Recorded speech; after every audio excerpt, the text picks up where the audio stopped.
What is real? How do you define real? You can't jump into cash. Cash is trash. What do? You get out.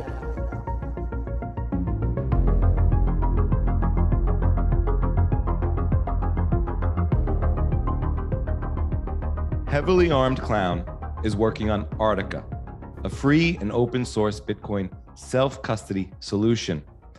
Hack is also the founder and creator of the Bitcoin Echo Chamber podcast, blog, and website.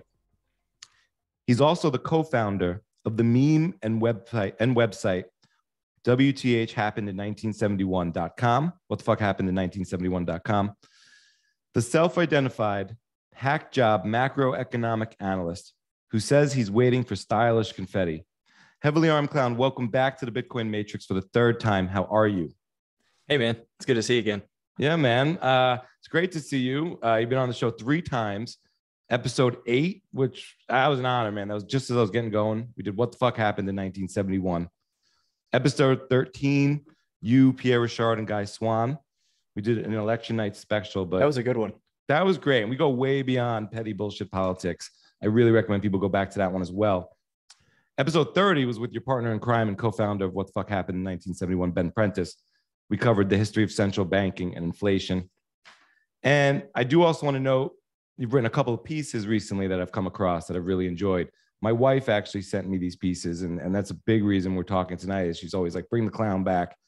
She sent me your latest piece, which we'll get into, but also want to note, which we won't get into too much, but Fiat Lux and Bitcoin Magazine, The Origins of Modern Money. I really recommend people dig into that. And Wisdom and Law, which I believe is also on your blog. And we did get to meet at Bitcoin 2022. 21. Yep. Yeah. And I was there with my wife. We went to see you guys speak. We met in person. We saw you and Ben present, which was one of my favorite panels at the conference. So I'm super excited to chat again tonight. I think it's a lot going on, but I'm really interested to kick it off with really what you've been up to for the last year. It seems like your life has taken quite a turn. And it's interesting how I want to get to know a little bit about this last year. And I'm kind of curious. I'll get into it a little bit later, but just sort of the Bitcoin changes you thing. But what have you been up to for the last year? What has that journey been like? Well, yeah. So it was like a year ago, you and I met in Miami. Bald guys got to stick together, right? So that was good. That's true word. Yeah, Ben and I gave that talk. That was a really fun talk. That was one of the funnest things I've ever done. Unfortunately, they didn't invite me back this year to talk. It's weird. I suggested they invite you back to headline. I saw on the main stage. I appreciate it. You know, I don't know, but I think they brought in a whole new crew to do programming.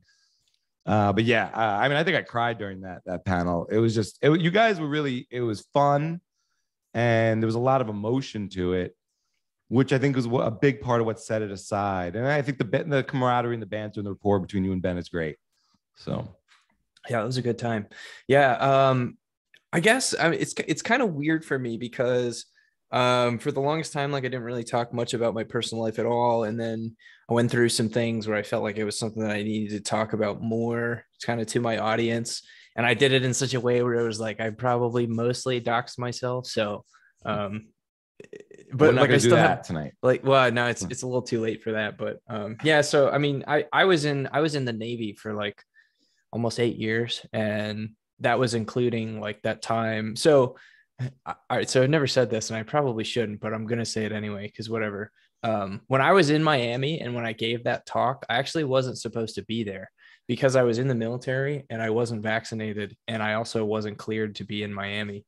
So like, I had technically like snuck down there, like out. It's because I got invited to speak, right? So at the time, I wasn't allowed to go anywhere other than like grocery stores, and work.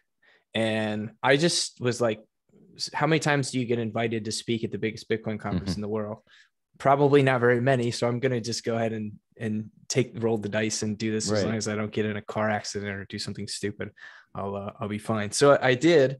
And that went well. Right. And I'm out of the military now, so I don't think saying that is could like screw me. Or like maybe it could, I don't know. But like, I'm technically no longer adherent to the Uniform Code of Military Justice. So what is that? I mean, like, my boss sort of tells me I can't go somewhere. I mean, I don't even know how to. Most of my boss really does tell me where I should be, not where I can't go even.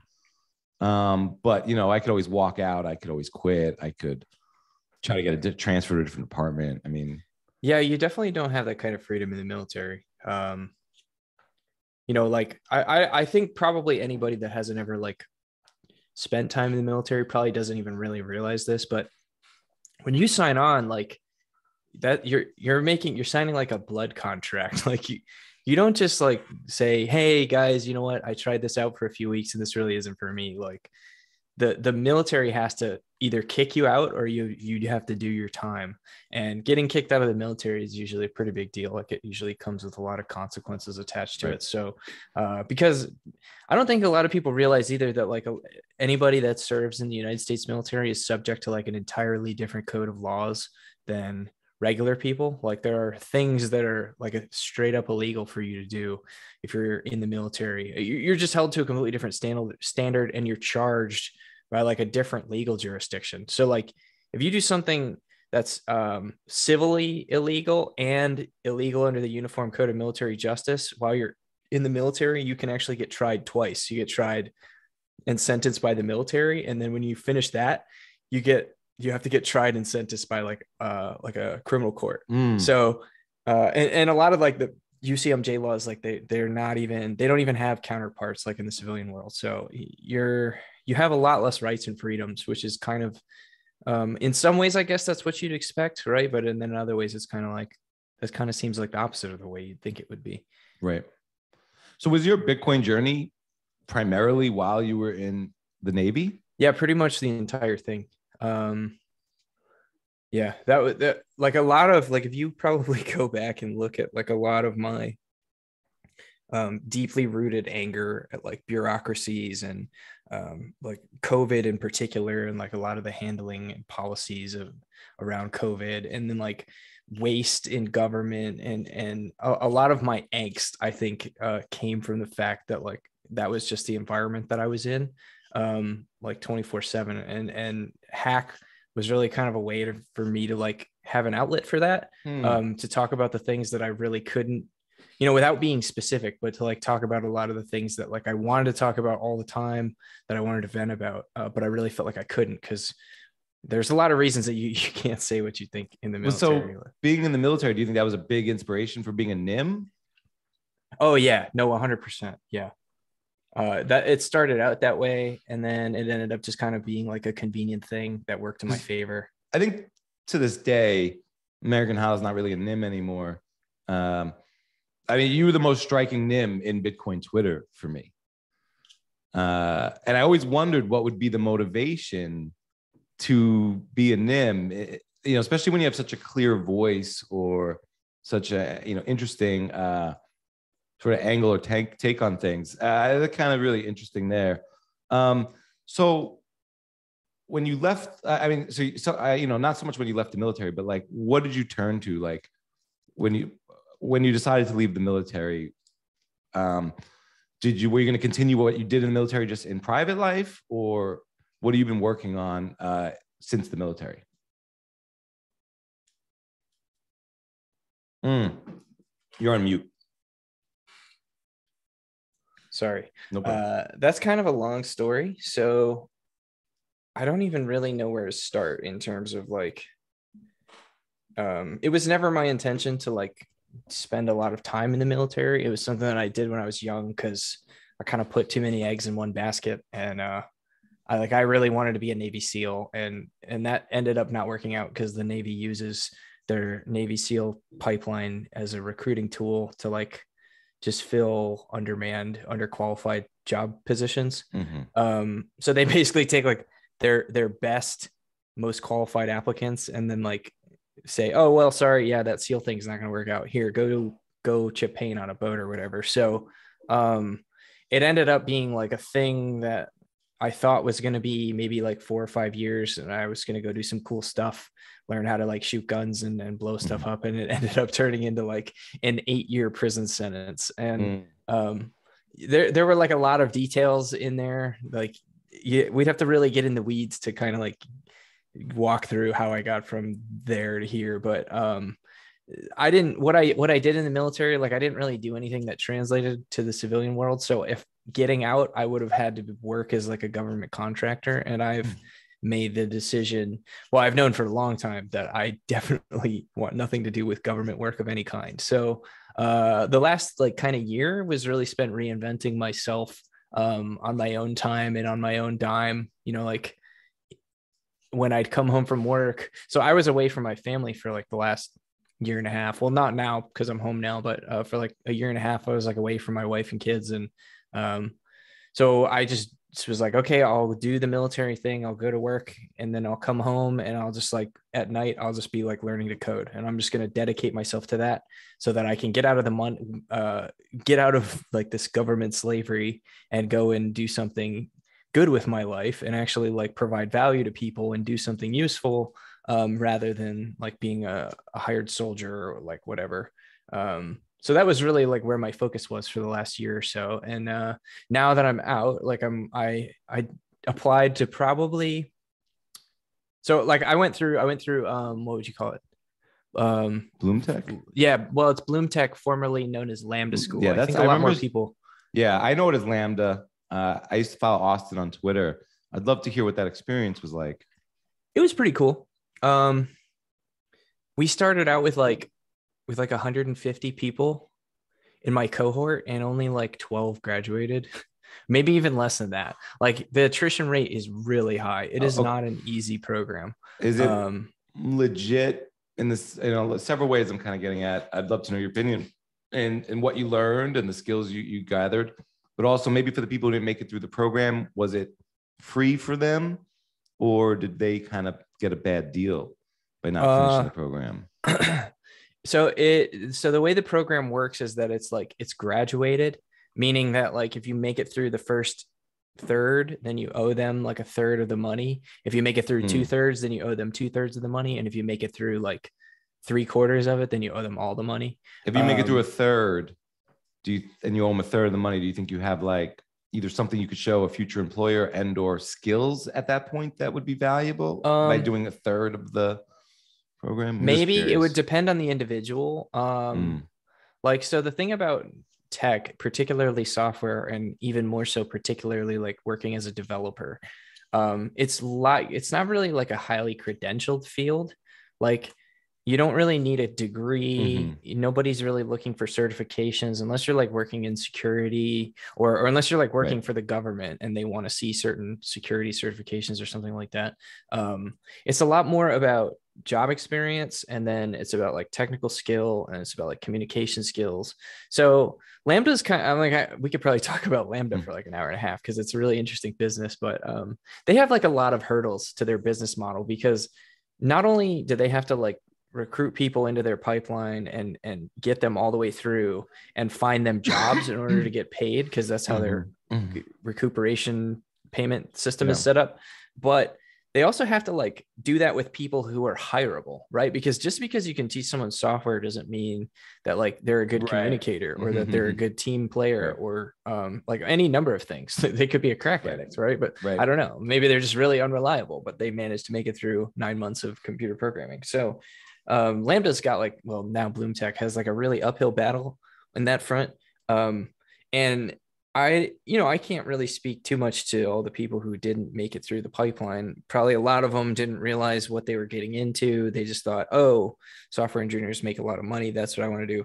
For me, I had very clear reasons for being there. And I've always been a kind of all in person in my life. Like I tend to go all in on things. That's how I play poker. That's how I play life. So I very much like went all in on Lambda. I was like, failure, quitting is not an option with this, no matter how hard it gets. I'm just going to suffer through it. Because, Bitcoin has given me like a passion for software, right? Because I've seen firsthand the ways in which software can change the world, the ways in which one person can change the world with software. And I've seen, I have kids, I have a family, I have to take care of my family, right? So it's like, if I want to get out of this government slavery treadmill, like I have to do something. So when I got out of Lambda, like I probably applied, I think I probably put in over 100 job applications. The only people who would actually give me job interviews were the ones who knew me as heavily armed clown. So like I didn't get, and part of this was like so reputational based. Yeah, it's crazy. Yeah. Heavily armed clown got me like probably close to a dozen interviews and no job offers. And my normie persona, like my LinkedIn persona got me no interviews, like none. And I probably put out like 100 applications. So it is not easy. And part of it, I think, is like the current economy with the Fed tightening and interest rates and all this. But companies are like really tightening their purse strings right now, and the job market's kind of drying up a bit. But so that was what led to my decision to just say, all right, you know what? I just want to work in software. I just want to build something interesting. A lot of these Bitcoin companies aren't really doing anything all that interesting. I'm just going to do my own thing. And I'm going to see if I can like make it in a way, do it in such a way where I'm like self-funding through like donations and things like that. And that was why I wrote that article and experiment in open source, because it was just kind of like me pouring my heart out a little bit about like, this is what I've been through. Here's where I'm at. This is what I'm going to try to do. We'll just see what happens. Right. From 40,000 feet, I see, I'm like, oh, he is in the military, and then he wants to code, and you reference to sort of Satoshi, and Satoshi drops his code with no permission, no identity, and could just change the world. A lot of that I just see the link there to Bitcoin. And I'm curious though, is it more than that? Because you could have went into Bitcoin and done anything, not just code. You could have been a website builder and made companies and build an exchange just using APIs or apps or lots of different things in Bitcoin. But why maybe coding? And before you get into that though, I do sort of around the Bloom Tech thing. It's interesting. I got a bachelor's of science in finance, and then I went through Ernst & Young to get my master's, and they sent me to the University of Virginia, and then I had to work for several years after that to sort of and then I even left after about 5 years of corporate accounting. Before the next 20, I left and went to film school for like a boot camp in New York Film Academy, where that was a little bit different experience, where I found that was really just, you rented the equipment. It was really just an equipment rental, and then go make movies, and you get to see what you can and can't do, and it's a true test, like maybe coding is, like, can you learn the language and then execute the programming skills to build in this language? But there you saw a lot of people maybe, they're not going to get maybe a lot out of it because they're not maybe going to put their own work into it. And, or like you said, maybe they're not an ideal candidate. But kind of almost lost my thought there where I was going, but I think I had a question for you before I went on that tangent about coding and whether, is it more than Bitcoin with the coding? Because I think it seems like coders are a different breed.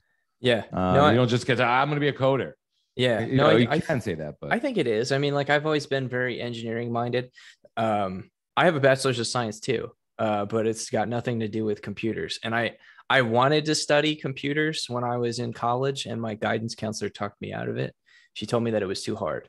So I've kicked myself for that for like 10 years.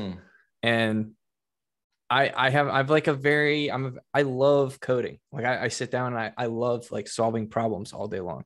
It's very rewarding. I go to sleep thinking about code, and I wake up thinking about code. And I love that because I'm a very logical person, and I like solving problems. Solving problems is rewarding to the human mind. So the fact that I can do that, and granted, I'm not like right now, I'm not a very good developer. Like I work really hard, but I'm not a very good developer. I'm actually never been very good at most things in my life. I've just been willing to work harder than most people. So that's kind of like where I'm at with coding. And yeah, I know it's definitely more than Bitcoin. But Bitcoin is a really tangible example of how one person with a really powerful idea and a lot of hard work can change the world. So like coding for me is about Bitcoin somewhat, but it's also more than that, because like I look at some of the other things people have accomplished, like through technology and through software, like Cody Wilson, like Jeff Bezos. I mean, Jeff Bezos changed the world through software. It's like there's tons of examples of really phenomenal ways that software has continually reshaped the world over like the last few decades. And I want to be a part of that. Like even if I only contribute to that in a very small way, I want to be a part of that. And I've seen firsthand how something simple like a website like that's just got pictures of charts on it can really profoundly impact a lot of people in ways that like I never would have expected. And there's something powerful about that. Like there's something powerful about the reach of the internet and about Twitter and DMs, basically. I mean, Twitter is like just repeating people's text messages, 244 characters, and putting them online for everyone to see. And it's such a simple idea, but it's brilliant to connect the world. Yeah, I think about myself more than like a developer. Like this is going to sound kind of ridiculous, but like I'm trying to like harness technology, right? Because I'm not just like writing code. Like I'm an internet native. Like I'm a user of digital money. Like I'm a memer. Like I'm all of these things that in a lot of ways don't translate super well to like hireable W-2 employee job skills. But like I think I have a lot to offer, and I just have to figure out how to like take enough of my skills and throw them in a thing and mix it up and like turn it into something interesting, right? Like kind of like I did with WTF Happened in 1971. But if I could do that like on a grander scale, and in a way that like actually benefits people more than just providing them with information, I'm excited to see what I can do. So I'm excited. Now, I want to talk about what you are offering and what you are doing. Before we get into that, I do want to touch on can you tell us a little bit about some of the projects you worked on before your current project? I'm really curious about Yeti. Well, I didn't really work on Yeti at all. Okay. It seemed in your article you mentioned about appreciate all the work from Yeti cold. Yeah. But at this point, it's basically a dead project. The code hasn't been updated in years, and I know plenty of people who refuse to use it simply because they don't trust the folks who were behind it. And maybe we could talk a little bit about that, because I believe Yeti here is, we're talking about JW Weatherman. Yeah. Exactly. And yeah, I'd love to hear your take on this. JW and I, we did a show together. It's one of my favorite shows. We've talked offline. I'm now blocked by him on Twitter. Nice. I don't know what I did. We talked probably offline, something you didn't do, not something you did do. Whatever. I don't know what negative or positive action I took. We've had some off the record conversations that were great and friendly. I mean, like friends, like talking and getting to know each other. I have a feeling maybe it's sponsor related, just around timing and maybe the I don't know. I have a feeling he's probably got a problem with sponsors or my sponsor or something. But I'm kind of curious because I mean, he's really interesting. Nim. Yeah. And very contentious, right? Like a lot of very people contentious, which I don't have a problem with. Oh, very polarizing. Yeah. Very polarizing. I can understand why. I've seen some do some polarizing things. But I've always seen you guys chat too. Yeah. Probably like a lot of people probably don't know this, but JW is kind of the reason I became a Bitcoin maximalist. So like way back in 2018, I think it was, he started offering this course. Well, I had met him 10 hours in Bitcoin.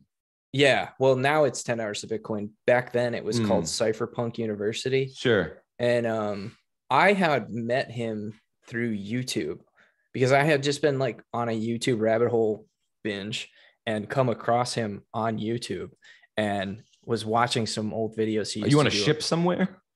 At the time, I think I was living in the Middle East. Okay. So I had a lot of outside of work, like I had nothing else to do except that was when I found Bitcoin, because I had nothing else I was trying to day trade because my time schedule was that I would come home from work and the markets would open about the time I got home from work. So I was trying to teach myself how to day trade because I wanted to like earn more money. Yeah. And that was how I stumbled onto Bitcoin, because I was like falling down Austrian economics rabbit holes at the same time that I kind of discovered Bitcoin. And I was like, oh, crypto, right? Of course, I'll do the crypto thing. And then it wasn't really, like I was learning Austrian economics. Like I read a bunch of the Austrians around that time, but it wasn't really until I met JW It was like a combination of things. It was JW, it was the Noted podcast with Pierre, Rochard, and Bitstein, and it was Saifedean's The Bitcoin Standard. But JW had like a huge impact on shaping This is my early understanding of economics. 2018 then? I think it was 2018, but I don't remember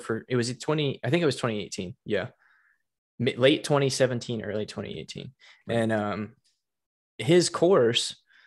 At the time he charged for it, and then he ended up doing like a couple, like 1 or 2 cohorts. We used to do like cohorts where we do like live YouTube live shows, where like everybody would get together on the live shows that was like alumni from this course, and we would like just do live streams together. And those were really great. Like they were really great discussions. So that was how my relationship with him started. And since then has like very much moved beyond that, because that isn't a thing anymore. But we've just always kind of kept in touch ever since then. And the Yeti thing to me is kind of extraneous to my friendship with JW, because I use Yeti because it's open source and I like it, and I use it to store my Bitcoin. Like it's kind of totally extraneous to the fact that it's got anything to do with JW. Yeah. I use it because it checks all my boxes. Like I've actually got an article on bitcoinechochamber.com about my approach to like security in Bitcoin. So you're using Yeti now. Yes. And it's great for you.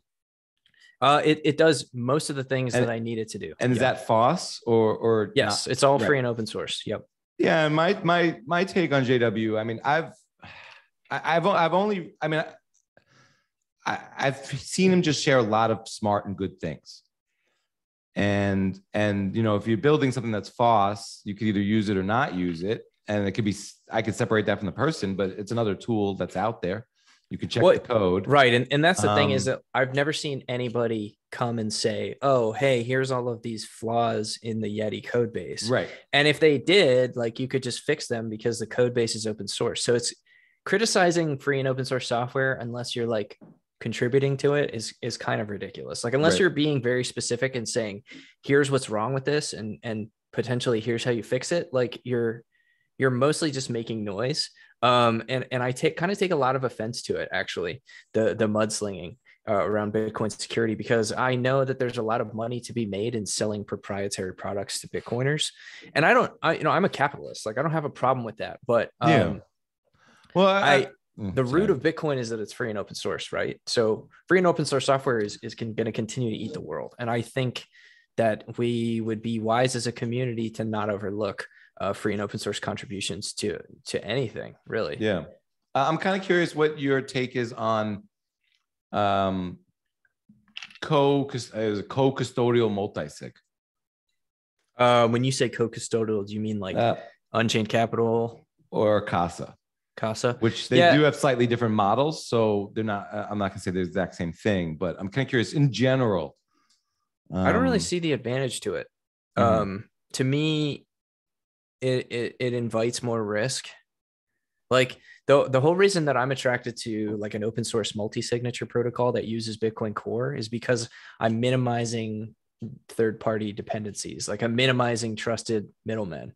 I'm minimizing exposure to like proprietary hardware vulnerabilities. I'm minimizing risk of some insider at some Bitcoin company who wants to steal from me, right? By like gravitating towards like free and open source software projects that are relentlessly attacked by some of the smartest people in the world, which is why I use Bitcoin Core, because the smartest people in the world work on it.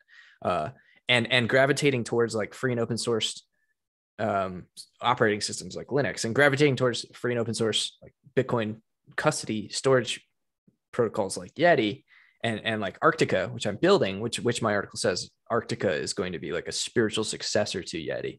It's not Yeti. It's like a totally different project, but it's like a spiritual successor in the sense that it's checking the same boxes, but I want to take it like a lot further. I want to take that attitude of hand holding, because there's a lot of users that don't understand security. Like in Bitcoin, they have terrible security practices, terrible privacy practices, terrible security practices. And we shouldn't just be willing to just accept that, because we want Bitcoin to become global money, and people need to be comfortable with self-custody, like with good self-custody practices. And it's hard to get that. Like one of my most dreaded questions is when people come to me and say, hey, I want to get my Bitcoin off Coinbase. What do I do? Because boy, is that a can of worms. I don't really have like a really comfortable. I was in a clubhouse situation with Bitcoin Tina. I mean, I wasn't in it, but someone recommended that like go buy XYZ and put all your Bitcoin on there. And Bitcoin Tina was like, you don't know anything about this person, their technical capabilities, how much Bitcoin we're talking about. Don't tell people what to do. Right. You know, that's a very dangerous thing. You know, what might be good for you might not be good for others. And you might be putting people, helping them overextend themselves or get themselves into situations they don't fully understand. It's very interesting. I mean, I didn't get into Bitcoin for a lot of the things we're kind of touching on here.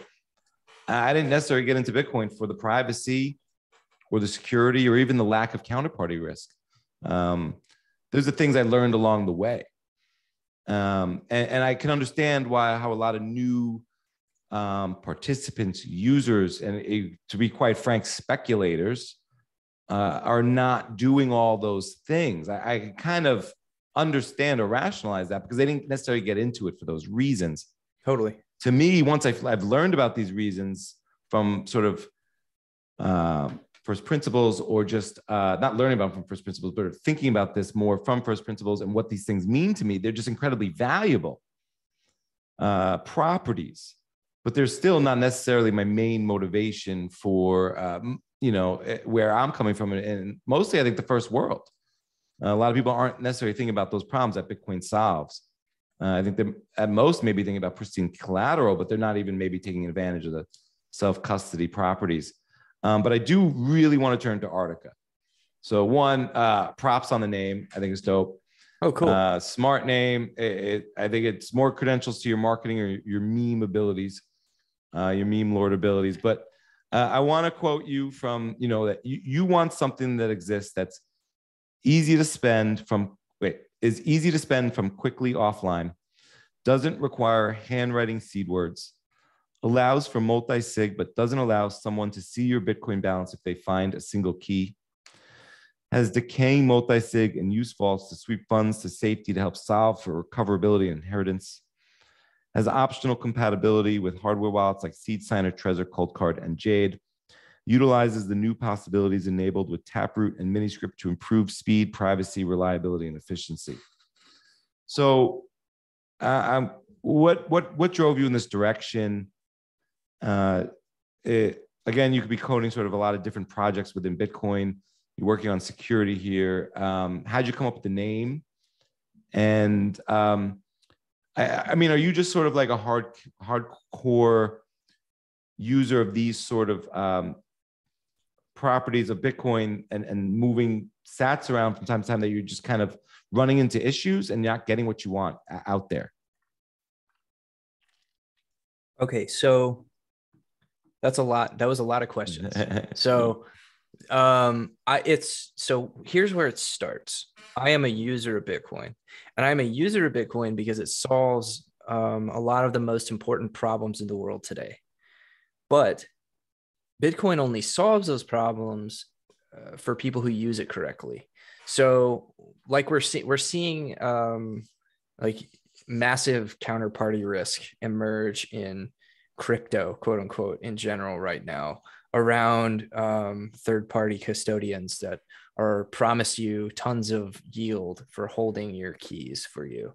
And, you know, like the prodigal son, Andreas Antonopoulos, always said, not your keys, not your coins, right? And this problem of trusted third-party custodians in money is a very, very, very old problem. And it's what I wrote the article Fiat Lux about that you mentioned.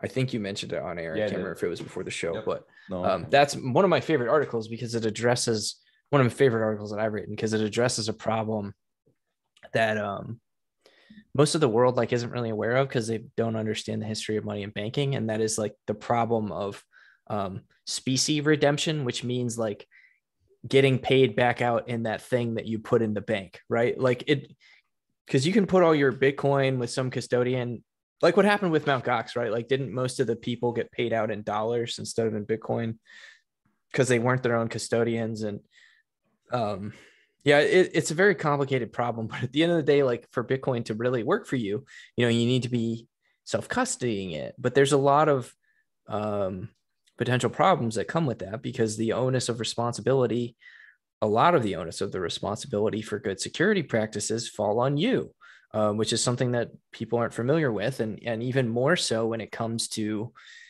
very technically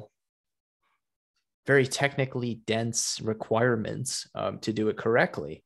And my first interactions with Bitcoin and cryptocurrencies were buying a Trezor and a Ledger off of Amazon, because that's what someone in a YouTube video told me to do.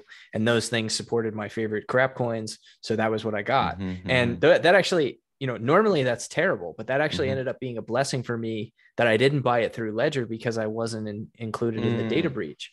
But it's terrible for security, because that device could have been loaded with malware, and they could have retirement attacked me or whatever. And I would have never known until it was too late. So, so to make a long story short, Arctica is looking to fill in the gaps. So I use Yeti, right? So I'm a user of Bitcoin, and I'm using Yeti to store my Bitcoin. Arctica is looking to fill in the gaps where Yeti falls short. It's not quite as user-friendly. Well, I don't want to say that. I think it's pretty user-friendly. It's just cumbersome. It's long. It takes a long time to set up. But if you can teach a monkey to click a button and do a thing, and do that 600 times in a row, they can set up Yeti. And that's kind of how Arctica is going to work, but I want it to be a lot more thorough. I want it to be have its own UI where the user can go and interact with their wallet, and it's not Bitcoin Core, and it just feels a lot more comfy and usable and familiar. And I want to solve problems so the main problems with multisig right now is that you have to have what's called a descriptor with every single one of your keys. So if you have 5 keys and you have them spread in 5 different locations, you probably should have a descriptor with each one, because if you don't have a descriptor, you can't spend the money. So it's kind of you need the keys and the descriptor, because otherwise Bitcoin doesn't know how to construct your transaction. It doesn't know what you're trying to do just because you have the keys, because the addresses are kind of complex that are used for multisig. So you need these descriptors. But the problem with leaving the descriptor laying around with the key is that it's very bad for your privacy, because if anyone comes across that, they can stick it in. If they know what they're doing, they can stick it in a computer and determine exactly how much Bitcoin you have, because it's got all of your addresses linked in there. And it's okay, well, here's this guy's Bitcoin address that this descriptor goes to. So now he's got 6 Bitcoin or whatever at his house. That's a problem. That's a really serious problem. And the other really serious problem with multisig, which is something that you have to continuously think more and more about in Bitcoin, especially people with families, and as the price of Bitcoin continues to go up, is inheritance.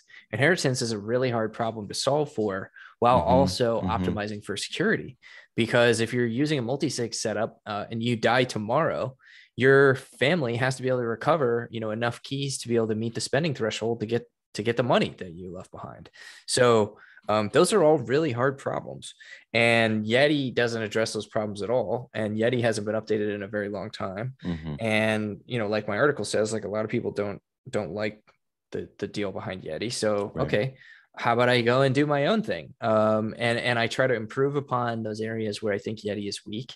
And I stick with some of the core design philosophies, like being free and open source and minimizing exposure to dependencies, and trying to optimize for best security and privacy, and delivering that to the user for free in a way where it can be heavily security reviewed by anyone that wants to look. All those things are very attractive for me to deliver this solution to people who I think need it, because I need something when I have someone in my DMs that's hey, what do I do? How do I store my Bitcoin?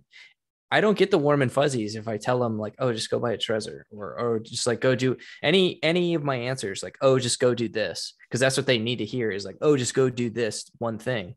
I don't have a really very good answer for them a lot of the times, and that leaves me feeling very uncomfortable. So I need something better that I can point these people to, and will let me sleep at night, not thinking, wow, I hope that person doesn't screw this up and lose all their money. I need to know that I can take a 0 hand them the keys to the kingdom and walk them all the way to hero, like without having to worry about any mistakes they make in between. It's like, yes, just go do this. And as long as you go do this and you follow the instructions, you will be good. That's what I want. Right. I still feel like, in a way, no matter how you construct this project, it seems like one of these projects that are like pro bono, like almost like Satoshi when he was rolling out Bitcoin. I mean, even in the beginning, he had to use his own money to pay for electricity to mine and keep the network alive. I'm kind of curious. Well, what is your plan for sustaining the project? I do want to read a little bit from your piece. This project is ambitious and beyond my skill set, but I know it will be fun and I know it will be useful. And I know if other people smarter than me want to see this happen, they may just stop by and help support the effort. In the show notes, there'll be a link to the Tallycoin page where you can donate to this venture.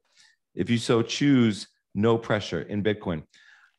Hack is looking for supporters, not just monetarily, but code reviewers and contributors, and more importantly, users who are willing to not only test the software, but are actually excited to use it.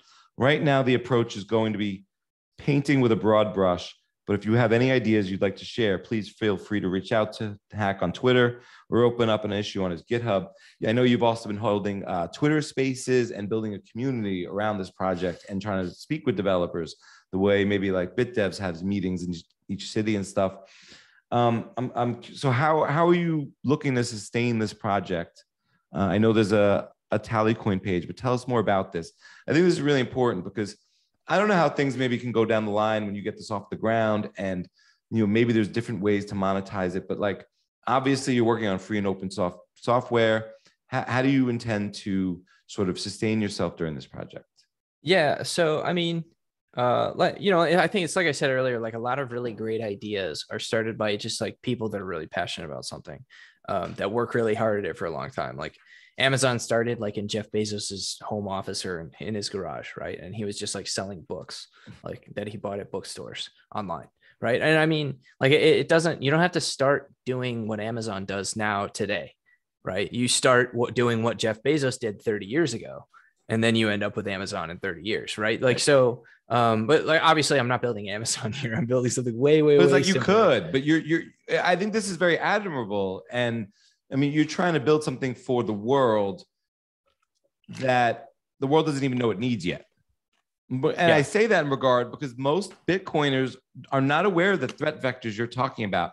When I say threat vectors, I'm not talking about the wrench attack, but I'm talking about sophisticated security, attacks. sophisticated attacks, leakage, things that are not necessarily happening in abundance today, but will be issues in a hyper Bitcoiners world because the world will change. Bitcoin will be a lot more valuable. More people will be after your Bitcoin. Everyone wants your Bitcoin now, but they'll want it even more when it's more valuable. Right. Yeah. We need to be thinking 20 years ahead. Right. We need to be thinking like, as hey, a hyper Bitcoinization. Bitcoin is buying it on Coinbase or dumping it in my ledger, but it's so much more to that. And the point I want to mention here is, I just listened to a clip of CK on Princey's show, and it was very interesting where CK Snarks, he says it was a very almost counterintuitive thought. He's like, most Bitcoiners are not bullish enough. Therefore, they're overextending themselves, trying to buy too much Bitcoin maybe now. The whole point of Bitcoin is to make it to 2030 with your Bitcoin and family intact. And the reason I'm bringing that up here is not just, hey, you might need to spend Bitcoin if you buy too much and you need to finance your life or something, but more like you also need to protect it until it's valuable. Like you can't there might be threat vectors you're not aware of. Yeah, I totally agree. I totally agree. So how do you? I'm trying to trace back to where we were because I'd like to hear. So this is to go on a little bit of a tangent here. Something you just said is one of my really big problems with a lot of companies. They're very it's a very fiat mindset, and like, I don't like to ruffle feathers. Like I'm not like a super in your face abrasive kind of guy. I kind of am. I kind of can be. But one of my really big problems with like a lot of modern business theory is that they hyper obsess on what customers want. And I think that that's a good thing because I think businesses should be customer focused, but I don't necessarily think that customers always know what they want. Right. Because customers are oftentimes like not informed about the intricacies of a business. Right. So And I see this a lot like in video games. I know like this probably isn't going to translate well for anybody listening that's not like a video gamer, but like you see this all the time with like gamers that complain about certain things about a game. And they want like certain things changed to like make things easier or whatever. And then when they get those changes, it like totally ruins the experience for them and they don't want it anymore. And it's because they don't know what they want, right? They're communicating their desires, but they don't know what they actually want. Like they're communicating what they feel right now, but they don't know what's best for them. And that's my biggest analogy to that is flat top grill. I don't know how to cook, so you have to kind of choose all your ingredients and your sauces and what goes together and how to cook it. And I mess it up every time. I won't go. I've only gone once, but I messed it up because I put ingredients in there that have different cooking temperatures and sauces that shouldn't go together. And they just took whatever I wanted. But sure, like I said, I don't know what the customer knows best, right? Right. I want the thing that the volcano special. That would be great for me. I don't know what's in the volcano special. It's and if you think about it, it's totally ridiculous. Like that so many products today hyper obsessed with like providing all of these little things that the customer might want in any given situation and just like saying, well, here you go. Like hopefully you make a nice experience for yourself with all of this. And then people wonder why customers end up getting frustrated and walking away. It's because you didn't give them what they want. You gave them what they told you they wanted, right? It's like, and that isn't what they actually wanted. That's just what they told you they wanted. And they're not good communicators because they don't understand the problems. So that's like where my head's at with Bitcoin. And that's like a lot of my problems with a lot of the Bitcoin companies. I think a lot of them are garbage because they don't understand that problem. And I'm not like, I don't have a degree in business development and maybe that's a good thing, but yeah. So as far as like, how am I doing the project now? Right now, like it's mostly like picking myself up by the bootstraps every day and like getting to work and like supporting myself and asking for donations to try to like keep this going. Cause like what I want to do is work on this for the next year. Well, a year from when I wrote that article. Cause like, that'll give me enough time. That's like runway to be like, if I had to, I could self-fund it for a year, but I want to kind of give the Bitcoin community an opportunity to say like, hey, here's a thing. It's kind of cool. It's a little different. It's not somebody trying to sell me a token and it's not somebody trying to sell me cloud mining contracts or NFTs or whatever. They're not promising me some sleek new piece of hardware or anything like that. All he's doing is writing open source code that he's going to give away for free. And the ideas that he's talking about sound kind of interesting. And if people want to contribute to that monetarily or via time, it's like it says in the article, like however people want to contribute, I'm all for it. But I'm kind of here for the ride, I think, for a while, especially because like I tried to find a job in software and it didn't work out. So I need to get something to put on a resume to be like, here's a thing I did. And this did maybe, I believe things happen for a reason. I've always believed that. And I think that I'm right where I need to be right now, working on exactly the problem I need to be. So long term, I have plans to kind of turn this into a Red Hat model product. So anybody that doesn't know, like Linux is free and it's open source and you can download it for free right now. But if you want like premium support, you have to pay. And that's kind of where I'm going to go with this, is that the base product or like the entire suite of software is going to be just like totally free for anybody to take and use however they want. But I'm planning to run like this suite of like federated tools that you can easily hook into if you're using this software, and like we will monetize that way. And not like it won't be anything that you're required to use if you don't want to, but it'll be long-term vision, and maybe that won't work out at all, and I'll just end up like giving this software away, and that's fine. Like it doesn't have to become a business, but that's kind of where my head's at, like long-term. Right. Yeah, I love it. And I want to read more about it in one second, but I want to ask you, what is Base 58? How'd you get involved with that? So when I first started looking for a job in software, I got connected with some people from a company called the Bitcoin Reserves, which is an exchange based in the EU. When I was, I don't want to talk too much about it because I don't have, I'm not going to talk too much about the company. Sort of how did well, you get sponsored? it's connected to Base 58. So I'll get to that. So long story short, the CTO of Bitcoin Reserves, his name is John, really nice guy, recommended to me if I wanted to like learn more about working with Bitcoin, I should go and do Base 58, which he had just heard about. And I was like, okay, I'll check that out. And they just had an application, and I went and filled the application out, and I basically like doxed myself. I was like, yeah, hey, I'm Heavily Armed Clown. I've done X, Y, and Z. Like I did WTF Happened 1971 and whatever. And they someone, I don't know who, sponsored me to attend the class, and it was like a few $1,000s. So what was that feeling like? Oh, it was pretty cool. Like I was pretty happy to see that. I don't know who it was. Like they weren't clear about. Like, right. They did say that. Wild? Yeah, they did say that there was like a pool of sponsors, and if they liked your application, they would sponsor you to take the class. So I don't know who sponsored me, but like, thank you if you're listening. I doubt it, but if you, whoever you are, thank you for doing that. That was great. But it was basically just like, it was a very simple class, but like it really kind of digs into a lot of the intricacies of like Bitcoin transactions and Bitcoin addresses and encodings and like raw transaction data. And the girl who runs it, her name is Lisa Nifty Nay on Twitter. She can like look at a raw Bitcoin transaction and like pick apart all of the individual pieces of it and like tell you exactly all of the information that's like in a Bitcoin transaction just by looking at like the raw data. And it's insane. Well, and she does it really fast too. She can just like go through it and tell you like, oh yeah, this is for this amount, like on this, it's crazy. But yeah, a lot of it went over my head, to be quite honest with you, because I'm still kind of a new developer and I'm still wrapping my head around things like encodings. So to going from learning what an encoding is to getting into the weeds about like how a Bitcoin transaction is constructed is no easy task. But you know, like I went through the course, like I kind of took it at a high level. A lot of it is like similar to the types of stuff you'd find in like Andreas Antonopoulos's like Mastering Bitcoin book, or Jimmy Song's course. So like it, you know, it'll get there. Like it's sinking in. It's tough. Man. Bitcoin is complicated. Somebody sponsored you anonymously. Yeah, it was really cool. Yeah, I think that's just wild. I think it's emblematic of the Bitcoin community. I mean, you see that in other industries and spaces as well, but especially around, you know, yeah, I think that's really special.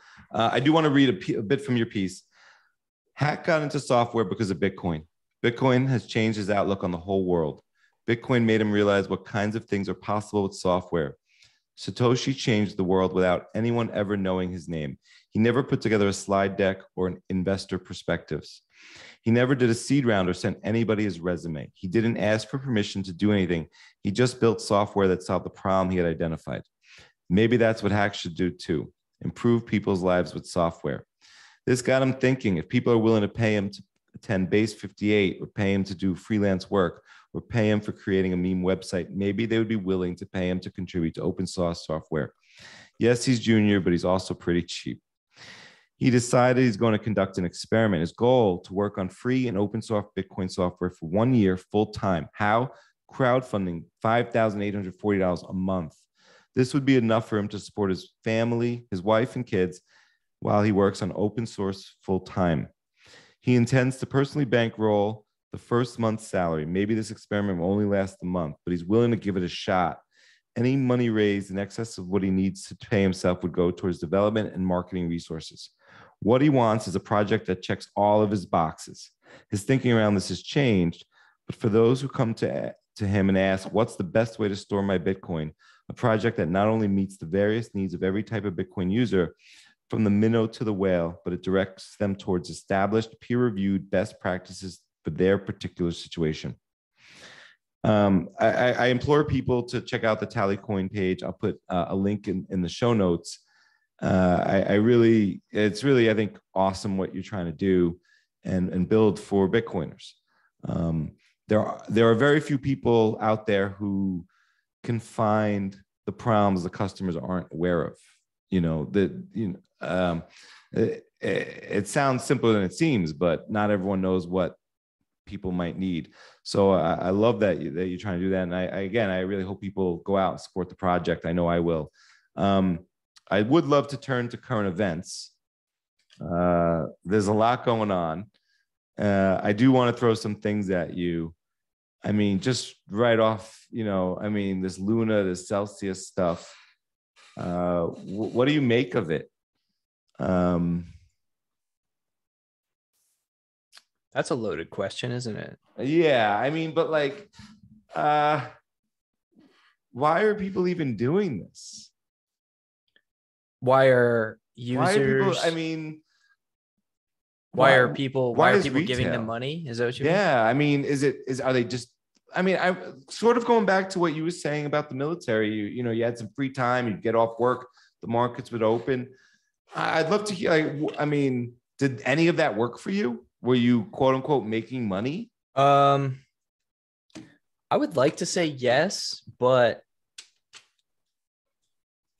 Even if you were, it's like, complex, it's complicated. So I was trading penny stocks, and penny stocks are really illiquid, and they're really a complicated beast, and they're very illiquid. very illiquid.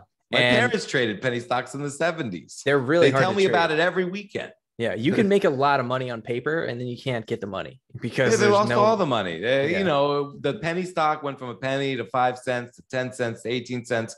Oh, it's going to go to 50, and then it went down to 0, and they held the whole way.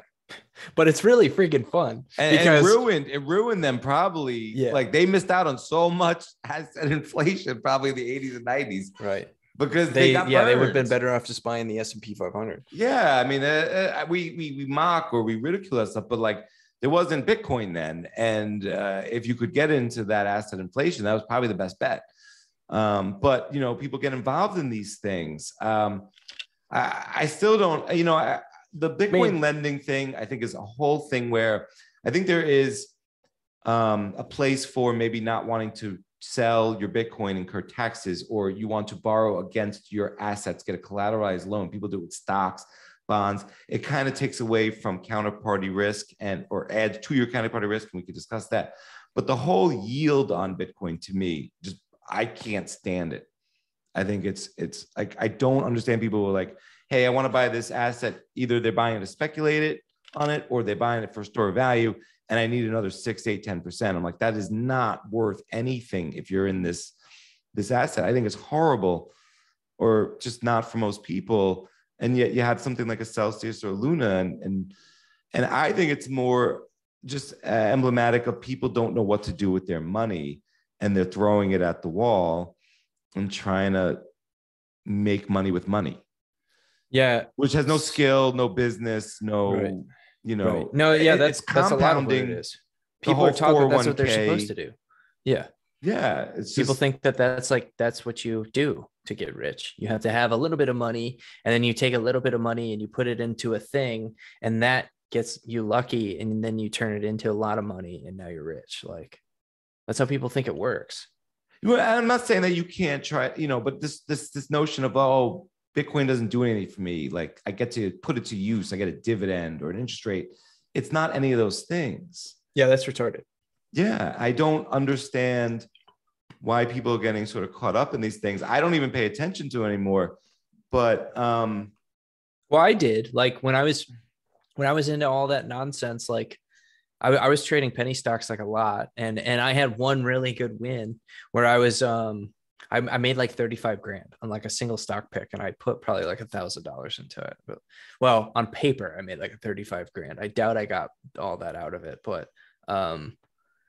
at the same time, like, I was getting into crypto, and I bought all these stupid shit coins, and I had put like a few $100s into BitConnect just because why not? Like, everyone was talking about it, and I was like, well, if I lose a few $100s, it's whatever. Maybe I'll get out with something. I figured it was probably a scam because it was so stupid. But I was also buying like all the cloud mining stuff, and like buying like 4 or 5 different shit coins that were all stupid that I didn't understand. And then when I finally understood Bitcoin, I threw all that away. Like, I quit trading penny stocks. I sold all my shit coins for Bitcoin because I didn't care. I was like, I don't care if I take a 90% loss on this. I would rather put the money in Bitcoin today than hold any of these other things for another minute. I sold all my stocks. I was like, I don't need any money in stocks anymore. I got to the point where, like, I didn't even want to carry equity in my house, because I had bought a house. I had gotten back from the Middle East and went and bought a house with my wife. And it was like, I wasn't even wanting to carry equity in the house. I was wanting to like take equity of the house and put it into Bitcoin. And that realization hit me like a ton of bricks. Like, when I realized, well, a lot of things all at once, but like the first one was watching, having money in BitConnect and watching the rug get pulled out there.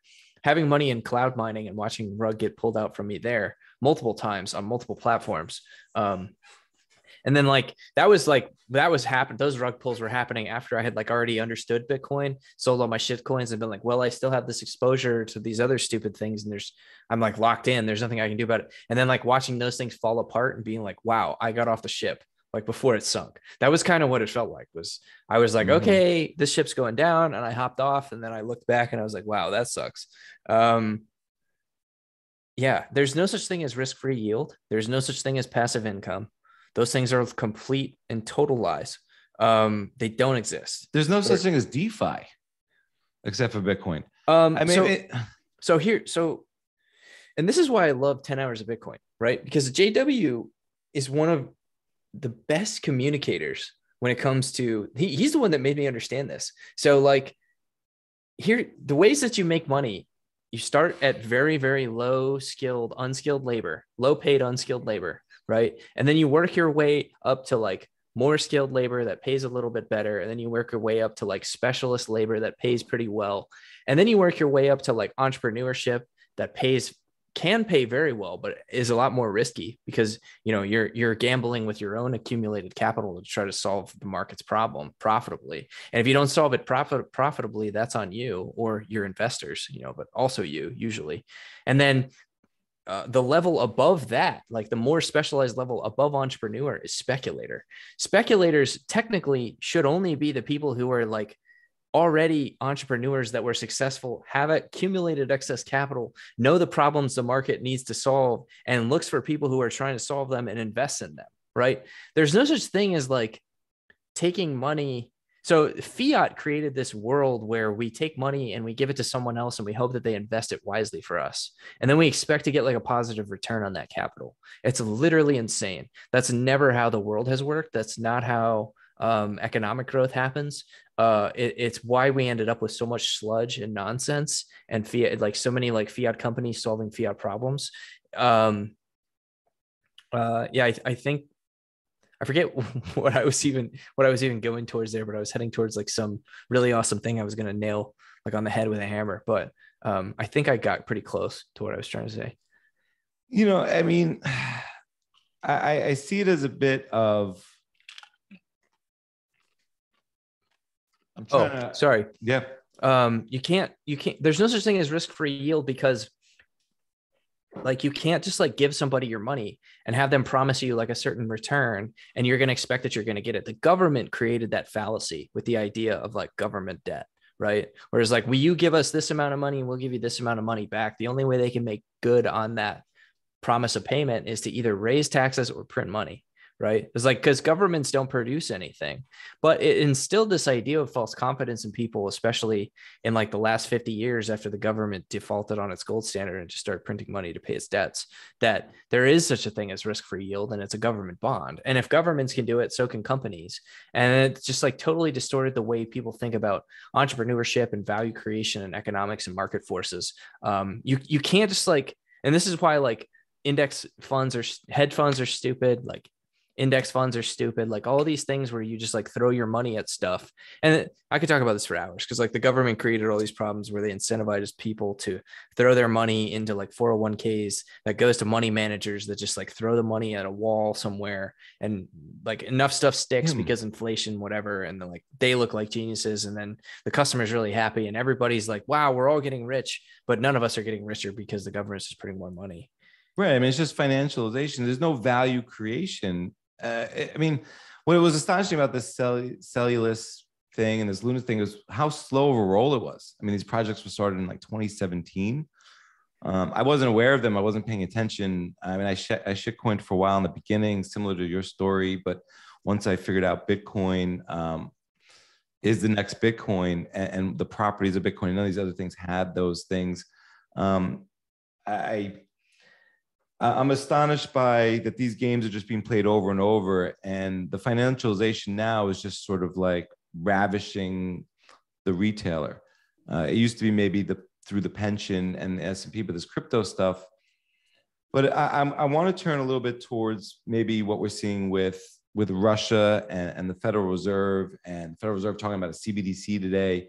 Well, Do you think? before we shift gears, like Yeah. I didn't speak specifically to the Celsius and Luna thing, but I will say that like what I think of it is that it is just strictly malinvestment, Yeah. and malinvestment, like economically speaking, must liquidate. Like it has to liquidate because it's not profitable and it's not reasonable and it's not in line with like profitably solving problems that are produced by human action. And when malinvestment occurs, it has to liquidate. So what we're watching right now is the liquidation of that malinvestment. And unfortunately, like Celsius and Luna and all these other shitcoin portfolio companies have lots of exposure to Bitcoin, and it causes like really negative impacts on the Bitcoin price. Yeah. And that's a really, really, really good example of a really important economic lesson, which is that malinvestment destroys capital. Because in order to do a thing that you think is going to be like profitable for the good of humanity and make you like a positive return on your capital, you have to take money and you have to spend it doing something that you think is going to like produce. But you could destroy 100 billion in capital. Exactly. And one person might walk away with $1 billion, who is the architect of the destruction. If he's like a cheat and a liar, yeah. Yeah. And I think that they're all cheating liars in that space. Right. And but the important takeaway, like in my opinion, when I look at this, is that like this is what's supposed to happen. And this is actually a good thing to see. Like if you're a Bitcoin, yeah, it's painful to watch your net worth go down by like 60% or whatever. But like you need to understand that that's the way the money is supposed to work. Like things are supposed to fail because they're bad for the market. Well, unfortunately, though, I think that the Luna and the Celsius thing are meaningless in the grand scheme of things. I don't think that they're a microcosm. I think they're great stories and they're big stories, but I think they're very little to what's actually happening in the macroeconomic scene and the world of finance. I think it's more about countries for now. And I'm kind of curious what you think of where we are.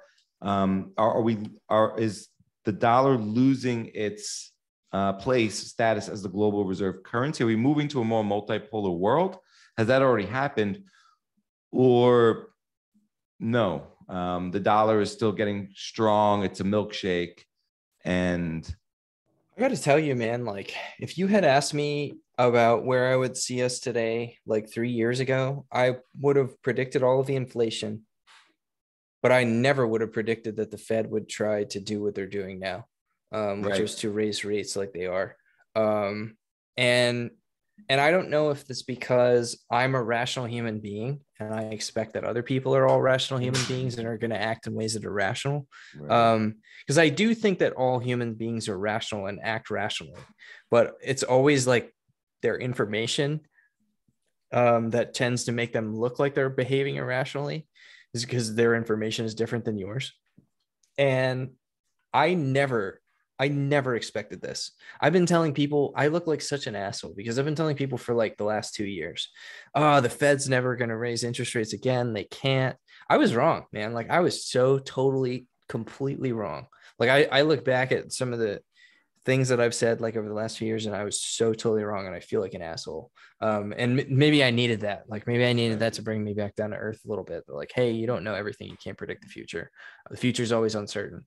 And that's really like the core problem, is that like nobody knows the future because 12 men in a room secretly decide the future. And you never know what it's going to be. And as soon as you think you've got it figured out, they're going to do something different. And it's impossible to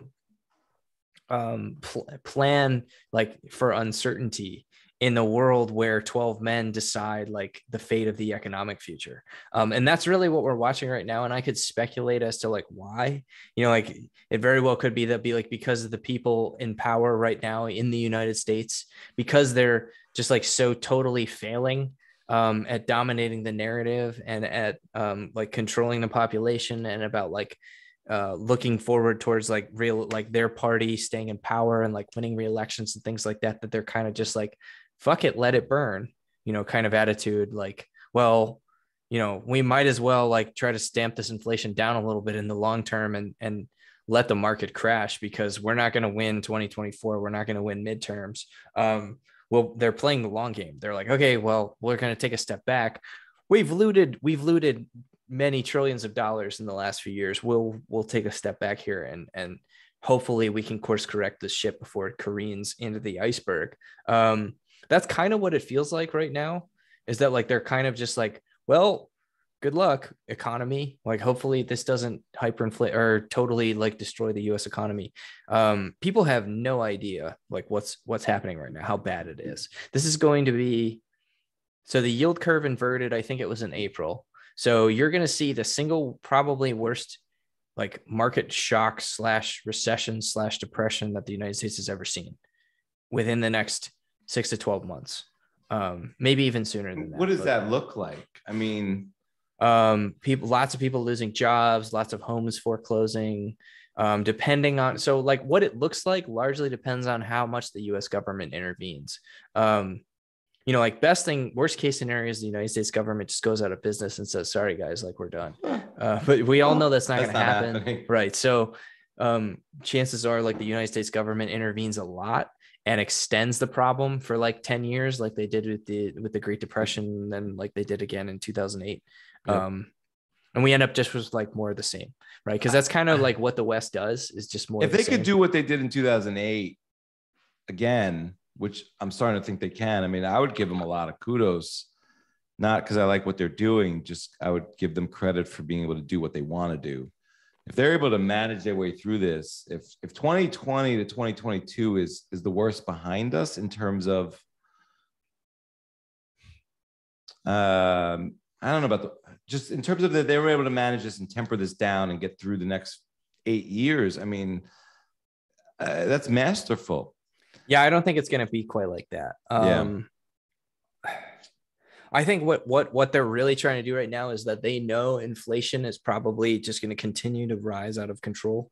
And what they want to do right now, what the Fed's goal is right now, is to get, well, Jay Powell said this himself. Their goal is to get treasury rates all like real positive yield. And then they want to establish yield curve control like they did back in World War II. And then after that, once they get a handle on yield curve control, which is like a control on like the government's ability to like secure its ability to continue to expand its access to money and credit, then they can let inflation run hot. But until they get like that yield curve controlled, they can't do much else. So that I think was like where my error in judgment was that like I didn't realize that they were going to be that desperate to hold on to their control of the yield curve. And that's why like they're like, okay, we're going to bring interest rates up like a rocket ship until we get a control of the yield curve, and then inflation can take off. We don't care what happens after that. We're just going to get that yield curve and hold on to it with an iron grip. And that's what we're watching happen right now. I think that's, maybe I should start saying that. This is what I think, not what actually is, but that's my take on the matter. What about, okay, so we have What the Fuck Happened in 1971. Mm-hmm. Is there going to be another What the Fuck Happened in 2022, 2021, 2020, 2023, 2020? I mean, like, has that year happened? I think the year was 2020. I really do, because Ben and I actually, well, Ben and I have been a little estranged lately. Like he's very busy with, he's the producer of What Bitcoin Did. So he's very busy and I'm doing all my things and I'm very busy, but he owns WTF Happened in 2020, like the domain. So for a long time, like we had been planning on like making that a thing, and we like collected a bunch of data. I don't know whatever came of it. I don't think he ever launched it, but it does exist. It was a thought. A lot of people have pitched it to us. We do have lots of charts. It's just something we never like got around to publishing. The pessimist to me doesn't think it's 2020. The optimist to me, if it's 2020, I think, well, maybe I'm not just thinking long term, but like if it's 2020, I'm thinking they have this under control. But maybe long term, it's the picture is this is the beginning of the not in control. I'm not sure. Well, you have to remember that like you could say the same thing about 1971, but like 1971, what's so great about that year is that it's an inflection point. It's like when a lot of trends changed. And I think you could say the same thing about 2020. Because I know what you mean. 2020 broke a lot of normal looking charts. Like they just look insane. And like the price of oil went negative, if you recall. Like that's really, really unusual. I'm kind of curious then, when I talk about COVID, I'm really talking more about the pandemic. How do you think the pandemic played into the economics of 2020 to 2022? Obviously a lot, but like, I mean, I'm still operating under the assumption that like largely the response to the quote unquote pandemic was engineered as a convenient cover for the amount of money printing that needed to happen in order to keep the United States economy from like completely exploding. Like I think it was mostly just like kind of a time and a place thing, and it was like a convenient scapegoat. And they were like they dragged it way beyond what it actually was, because it was very politically useful for what they needed to accomplish, which was to print trillions of dollars. And like honestly, like I don't think it's much more complicated than that. right. I think that there were a lot of opportunists, right, that tried to kind of seize on that narrative of like, hey, we need to print a shitload of money so everyone stay home because you might get sick. There were then like a lot of like slimy opportunists that kind of like seized on that crisis, to like push all kinds of other agendas like vaccinations and movement passports and like whatever else. Like I don't know, like, and I don't know how interconnected all of this is. I tend not to think that it's like one giant big grand conspiracy, but like lots of groups of people and individual people with all of their own selfish interests in mind, maybe similar incentives, right, that are kind of like playing off of the same playbook but not necessarily all working together. Like I don't believe in like one big how do you grand think you would conspiracy. explain it to your grandchildren? My grandchildren? Yeah. 20, how would I 30 explain years from now. COVID to them? Yeah, 2020 to Man, I haven't even 2022. explained it to my kids yet. Yeah, but like it's gonna be a long time. I want to really zoom out, like the same way I just explained it to you, for sure. Yeah, the money printing. Yeah. So do you think it's part of monetary reset? Yeah, totally. One of the things that I've been thinking about recently, are you this is gonna sound ridiculous, are you familiar with pro wrestling at all? I mean, when I was a kid, I watched WWF. So I'm not familiar at all now. I'm not either. I know it. I'm not either. But so do you know what a heel is? Yeah, I know what a heel is. I know kayfabe. I love the terms. I did recently, probably around when Trump was running for office. Exactly. A lot of those terms came up. Yeah. Exactly. So you know where I'm going with this. Anybody that doesn't know what I'm talking about right now, and I've never even watched pro wrestling, I'm just a giant nerd, so I know what a heel is. Right. And a heel is something that I think the WWE came up with, or one of those wrestling federations came up with. And it was basically like, it's a name. It's like their internal name for like the villain.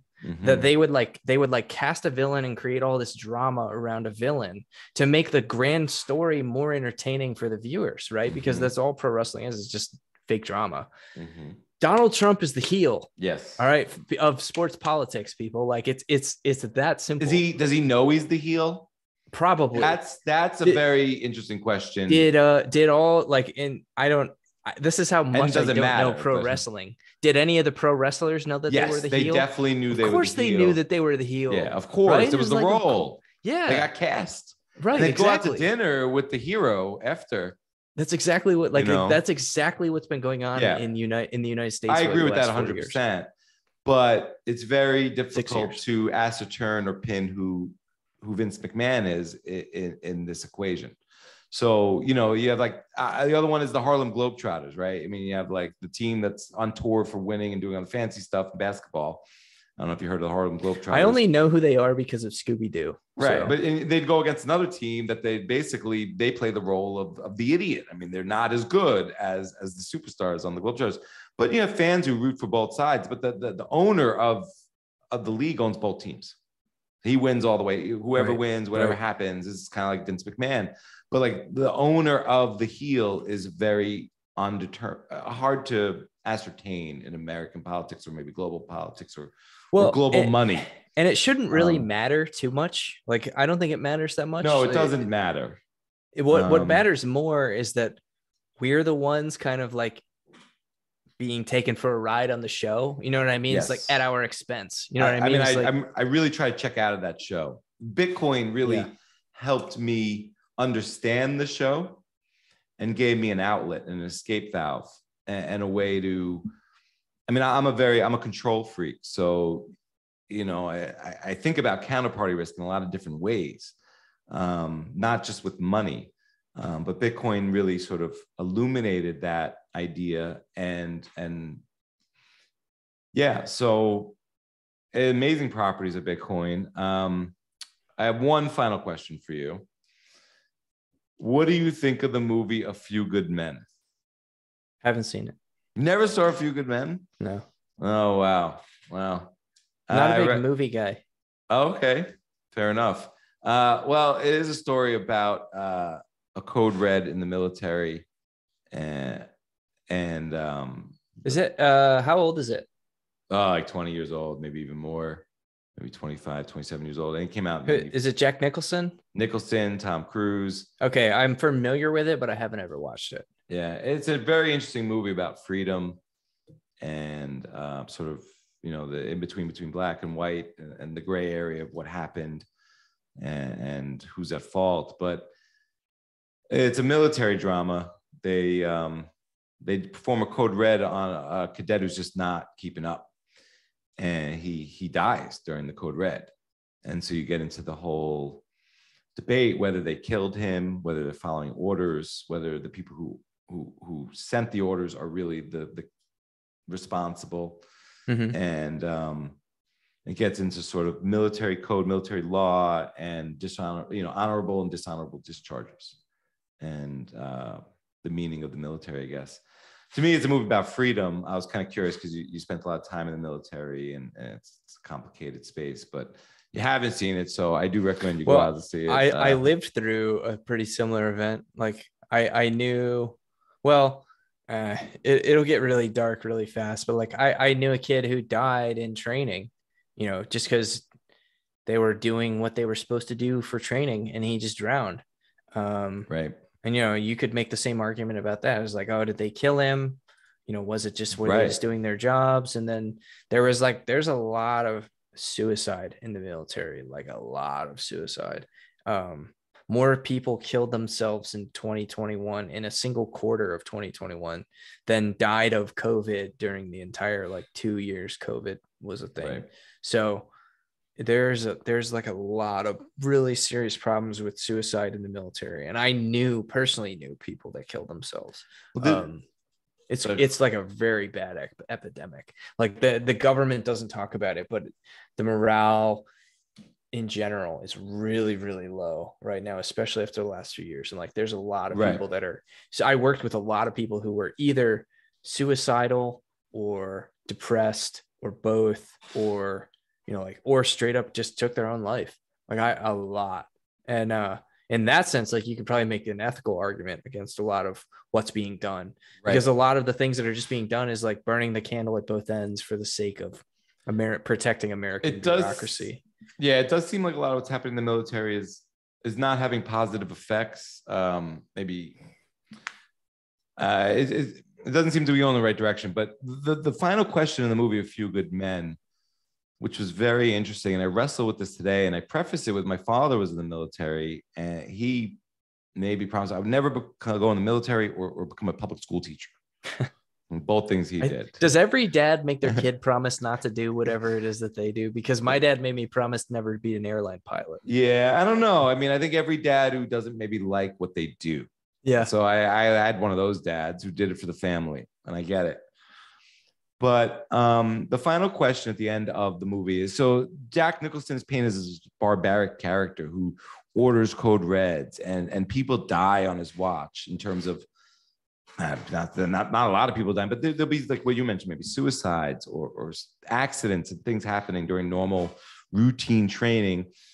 And the question though, so he kind of goes to jail, and he's convicted of this code red, ordering a code red, and he's responsible for the death.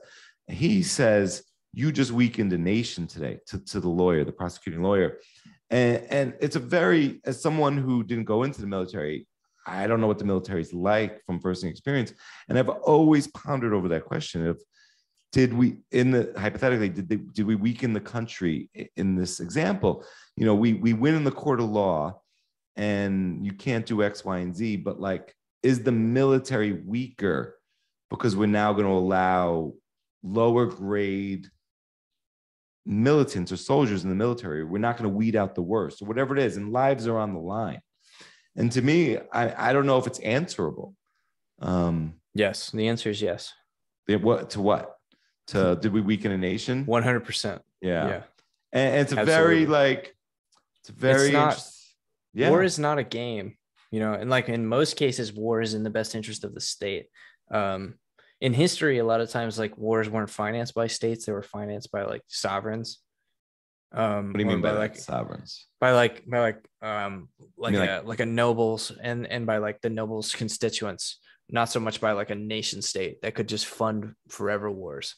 The United States has literally carved itself out, and the United States is an anemic corpse, fighting for a democracy that is meaningless and virtually doesn't even exist. I mean, like it's for like what I found myself constantly asking myself in the military was like all of this suffering and like watching people just like have their lives destroyed within the military. That's like where they're like owned by the government, and it's like the government owns them and tells them like, you go to A, you go to B, you go to C, you do what I say all the time, every time, as soon as you're told. Watching this happen, like having people just literally be like consumed and abused and used as if they weren't even human, literally like modern slavery. I just would constantly look at it and say like, all of this for what? All of this for what? To what end? Well, nothing. I'll play devil's advocate. Okay. Protecting your borders from an attack. We don't do that. I'm not saying we do that, but the notion behind it, to me, what I think the most important part of the military is like, because I'm not a nationalist. I think these are our imaginary borders. We're all humans. I'm on that plane. I would agree with you. But we don't do that. We don't do that. Doesn't do that. And I'm a pawn of my military, which is the biggest gang in the country. Right. And I don't want another gang that's worse. Sure, totally. I'm not saying this gang's good. I'm not saying I like gangs. No, I'm with you. Yeah. But the most important things that like you would think that our gang would do to protect its own best interests, we're not doing anymore. Exactly. Like, but maybe we don't protect I don't know. We don't protect the southern border. So you know, think our Coast Guard operates in the Middle East? Like they don't protect the coast. Right. Like they're forward deployed. Like they don't like. It's honestly like a joke. We spend a lot of our military spending goes towards NATO operations, which is Europe. Right. Like why is NATO even still a thing? So do you think we're going to lose US hegemony? And I'm not saying that's good or bad. Just I mean, it's inevitable, right? It's like no empire rules forever. I mean, did you like you could go and ask a British citizen in like 1750 if they thought that the British Empire was going to lose its hegemony, and they'd probably be like, well, they'd probably give you like some grandstanding explanation about like, well, you know, there's there's all these problems to overcome, but I think we're headed up in the right direction. And the British Empire had already like lost its heyday. It was already gone. I think we're already there. Like, I think the United States Empire its heyday is over. And none of us have realized it yet. And what are the ramifications for our children then? As US citizens, if we don't leave America, and yes, you might have a citadel, or you can have your nice house maybe, or a house somewhere and not be bothered. But like, as a country, what does that mean for the next generation? I will tell you what I hope it means. I hope it means balkanization. I hope it means like, I want to see the return of the sovereign city state, right? American states are very much they're very emblematic. They're not really like, they're not sovereign. So the states in the United States are very not sovereign states. I would like to see the United States break up into 50 different or more, different state republics, or whatever New York wants to do. Like, I don't care if they want to form a communist dictatorship. I don't see balkanization. I don't see. I'm not I don't a prognosticator, but I see maybe more. I see more likelihood of failure for the entire nation. So do I. And balkanization and success.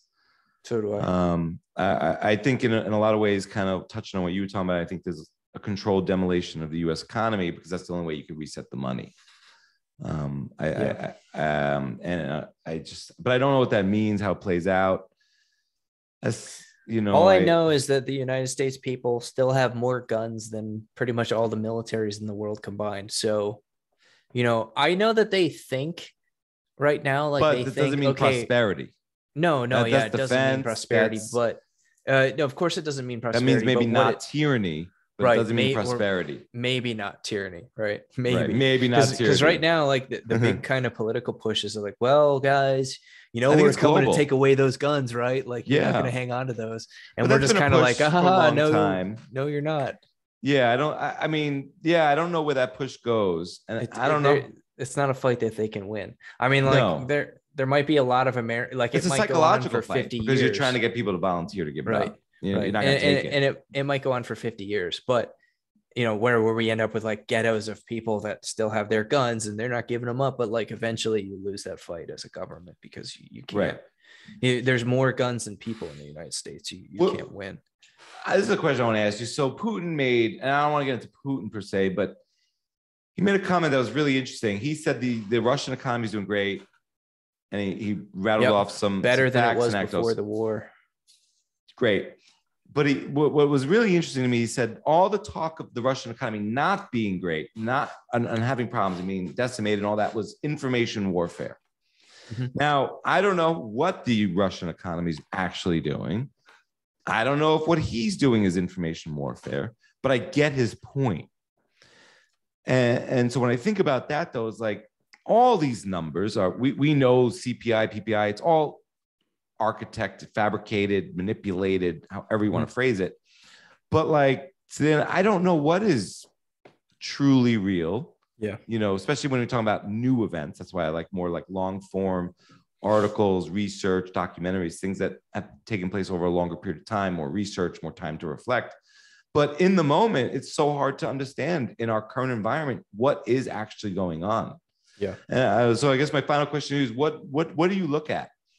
I know you're coding all day, but somewhere I know you're also spending time looking at some charts, some figures, thinking about what is maybe a metric or one thing you look at the economy or a couple of things that you glance at. Is it the Dow? Is the S&P? Is it the yield curve, like you were saying? Yeah, the yield curve. That's the main thing that I look at, like in terms of like a source of truth. That's steered me pretty well. But no, I totally agree with what you're saying in terms of like just not being able to tell what's real.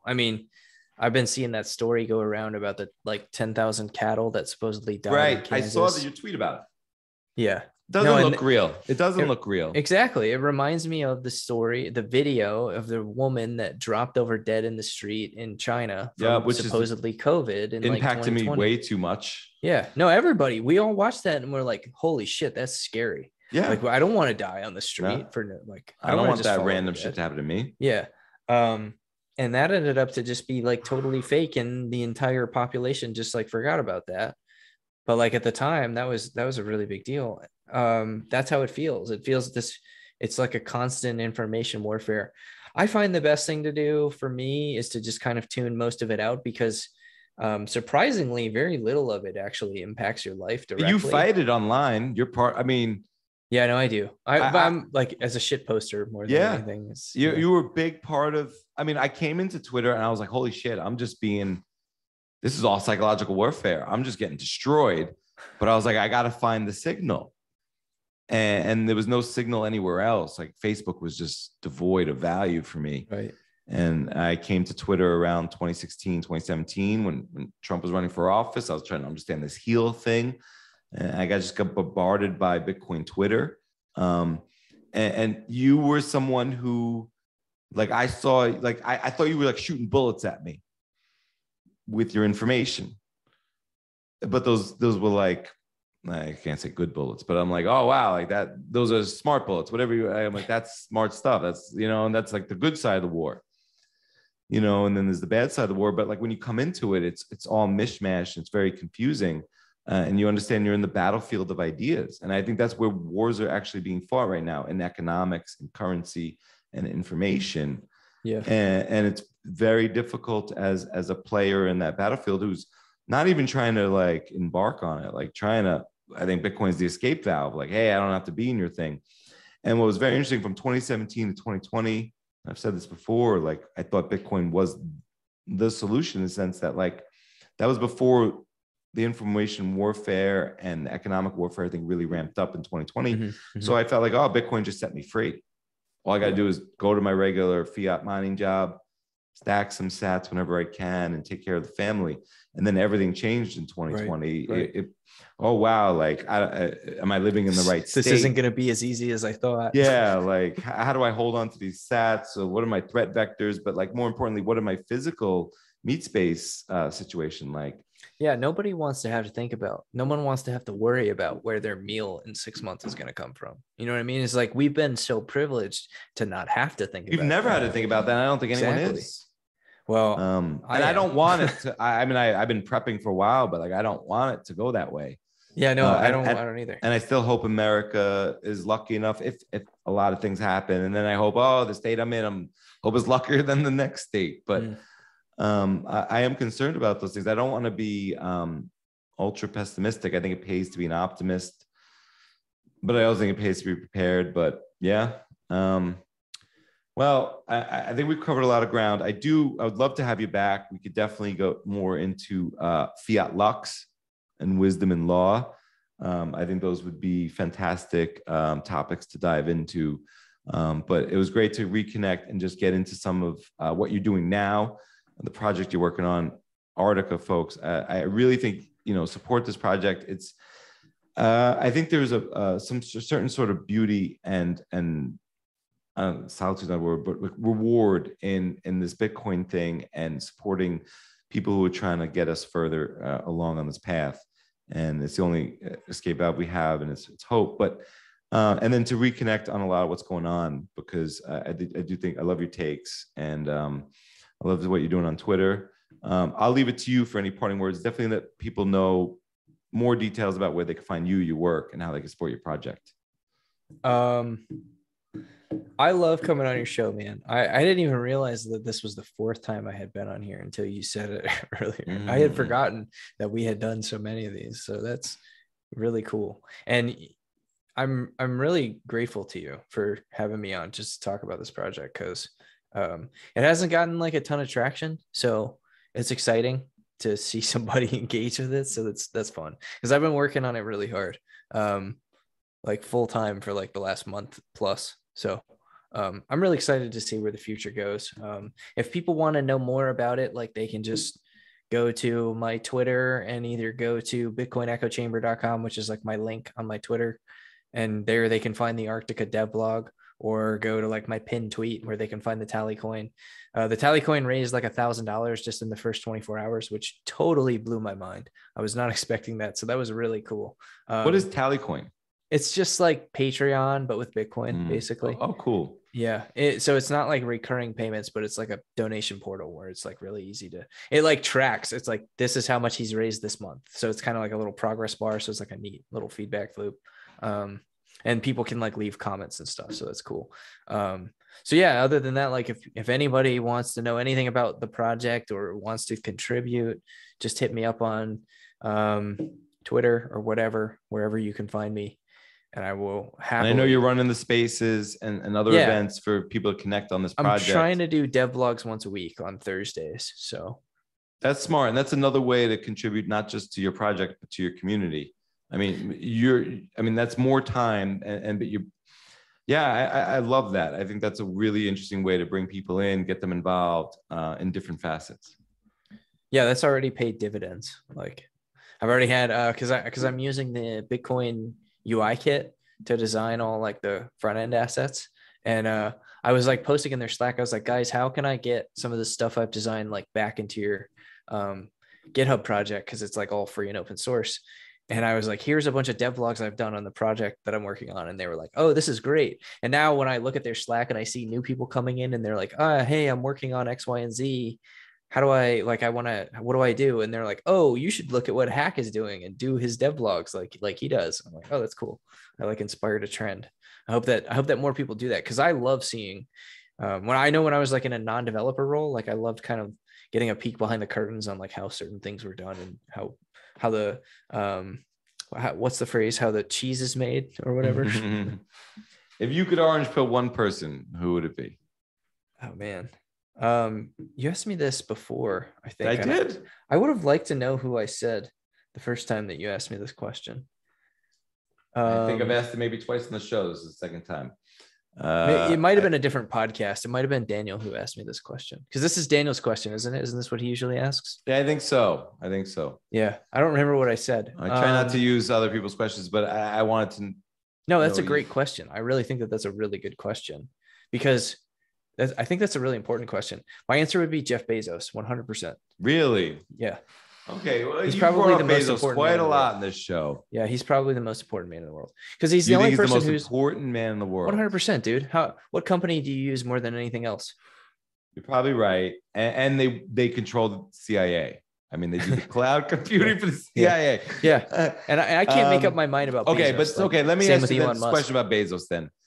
Wait, you can say Elon Musk instead of Bezos? I can't make up my mind about either one of them. Those like two. whether or not I like them, or whether or not I should like them, or whether or not they're evil. Or well, good. liking I have them no is idea. very different from importance and what they've done. Yeah. Bezos. So, do you think he knew Amazon AWS was a thing? Do you think he saw it all? No. No, right? No way. Some of it just I don't organic, know. right? No, yeah. No, he hired really good engineers and really good business developers and really good. So product why people. him over Steve Jobs, Bill Gates, Warren? Well, I mean, all Steve these Jobs other is builders. dead. Sure. I mean, okay. I would. Most important man in the world alive. I understand. Yeah, not super useful. The orange pill, someone dead. Oh, well, the orange pill. Jesus sure. Christ. Okay, let me. Dalai Lama. I was going. I meant just who's the most important man, not who we orange pill. But so Jeff Bezos. Who would be? You think that'd be better than Jerome Powell? No. Linus Torvald would be better than. Oh wow, I'm the coder in you. Yeah. All right, Hack. That dude is awesome. If anybody doesn't know him, like go watch some of his interviews. He's a really smart guy. And what about the prodigal son, Andreas Antonopoulos? You still taking his? I'm good. You're good. Fan. Not a fan. I hear you, but he had some really great work in the beginning. Yeah. Hack, this has been lightning awesome. never strikes twice. Well, lightning never strikes twice. The Winklevi with Facebook and Bitcoin. Well, it's because they're twins. They were standing right next to each other. Fair and enough. Lightning hit the first one. And and then they got another one for the other one. Hack, this has been awesome. I definitely want to have you back. Not only I'd love to have you back by yourself. We'll do Fiat Lux and or Wisdom and Law, but also with Ben. I think that'd be a lot of fun. Yeah. So we'll talk soon. This has been great, man. Thank you so much. Dude, thank you.